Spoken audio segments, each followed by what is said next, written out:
जब जीव को मनुष्य शरीर में जन्म लेना होता है तो प्रकृति में वर्षा के साथ आता है,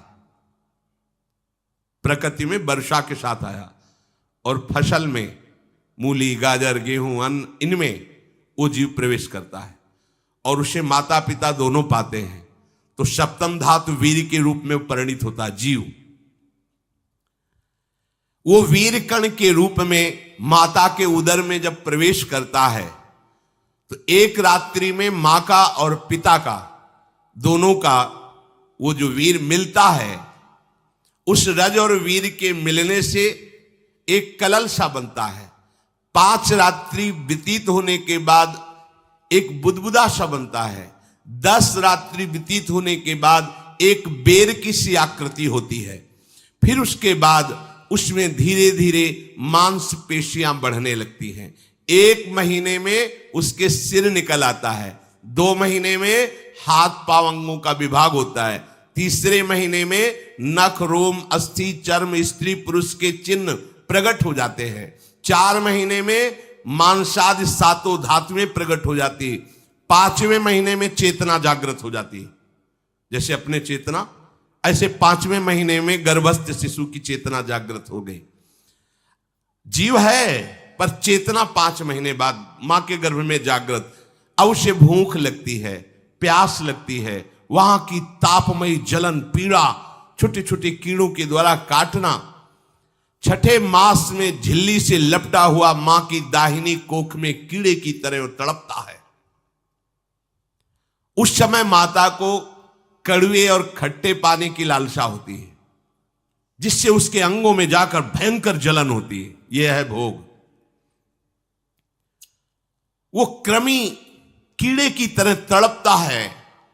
मलमूत्र के गड्ढे में बीच में झिल्ली में बंधा हुआ वो जीवात्मा सुकुमार तो होता है, वहां के कीड़े उसे नोचते छोटे छोटे, वो तड़पता है।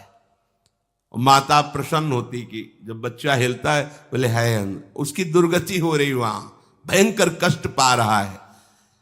ऐसा क्लेश होता है कि क्षण क्षण में बेहोश होता रहता है। माता के खाए हुए कड़वे, तीखे, गरम, नमकीन, रूखे, खट्टे, यही पदार्थ पाने की इच्छा होती है माता, क्योंकि उसको भोग भोगना है। उसके कोमल शरीर में भयानक पीड़ा होती है जब माता ऐसे पदार्थ खाती है। गर्भाशय की झिल्ली में लिपटा हुआ, आंतों और मलमूत्र से घिरा हुआ सिर, पेट की और पीठ और गर्दन एक कुंडलाकार, ऐसे कंकण जैसा, ऐसी आकृति गर्भस्थ शिशु की होती है। पिंजड़े में बंद पक्षी के समान पराधीन, ना तो वो हिलडुल सकता है ना बोल सकता है, बड़ा असमर्थ दुख को भोग रहा है, चेतना पूरी है। इसी समय भगवान द्रवित होकर उसे ज्ञान देते हैं, गर्भस्थ शिशु को, सबको।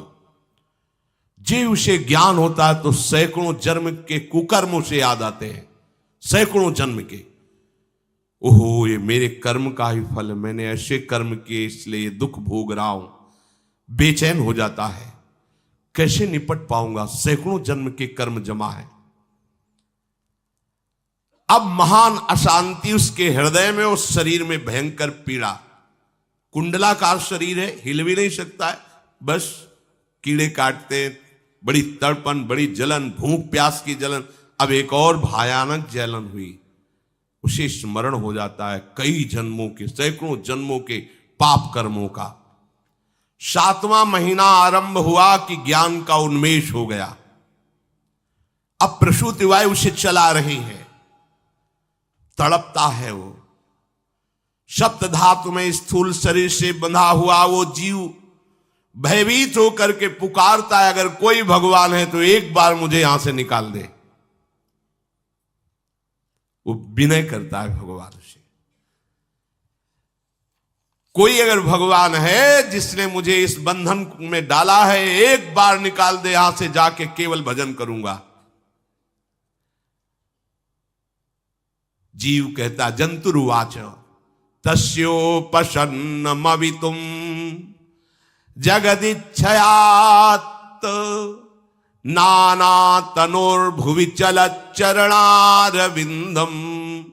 सोहम ब्रजामि शरणम रकुतो भयम में येने दृशी गतिरदर्श सतोनुरूपा। हे प्रभु, मैं बड़ा अधम हूं। ये ज्ञान भगवान की तरफ से गर्भस्थ शिशु को होता है।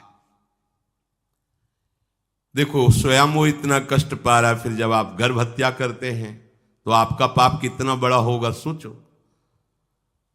सब माताओं से विनय है, संयम से रहो, सावधान रहो। ये हत्या ऐसी नहीं कि तुम्हारे दान पुण्य से क्षमा हो जाएगी।